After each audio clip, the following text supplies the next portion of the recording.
Russia, Ukraine యుద్ధంలో ఎవరు గెలిచారు?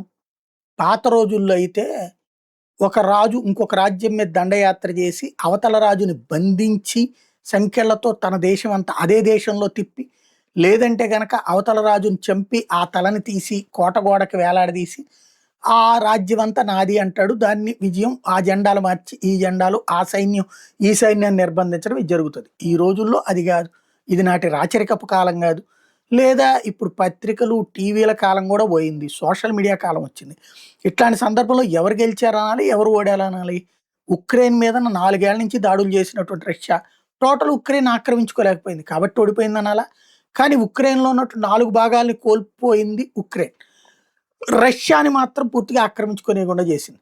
కానీ 4 ప్రాంతాలు కోల్పోయినందుకు ఓడిందనాలా? రష్యాని పూర్తిగా ఆక్రమించుకోనీయకుండా చేసినందుకు గెలిచిందనాలా? ఎవరిష్టం వాళ్ళది. ఇప్పుడు తాజాగా రష్యా 12,000 శవాల్ని, సైనికుల శవాల్ని, ఉక్రెయిన్ సైనికుల శవాల్ని 2025 నుంచి ఇప్పటిదాకా ఉక్రెయిన్‌కి అప్పగించింది. ఉక్రెయిను 41 శవాలని ఇప్పటిదాకా రష్యాకి అప్పజెప్పింది. మొత్తం కలిపితే 2025 నుంచి 300 మంది శవాల్ని అప్పజెప్పింది. అంటే రష్యన్ సైనికులు ఎక్కువ ప్రాణాలు కోల్పోయారా? ఉక్రెయిన్ సైనికులు ఎక్కువ ప్రాణాలు కోల్పోయారా? ఈ రూట్‌లో చూసినప్పుడు విజయం రష్యాది కనబడుతుంది.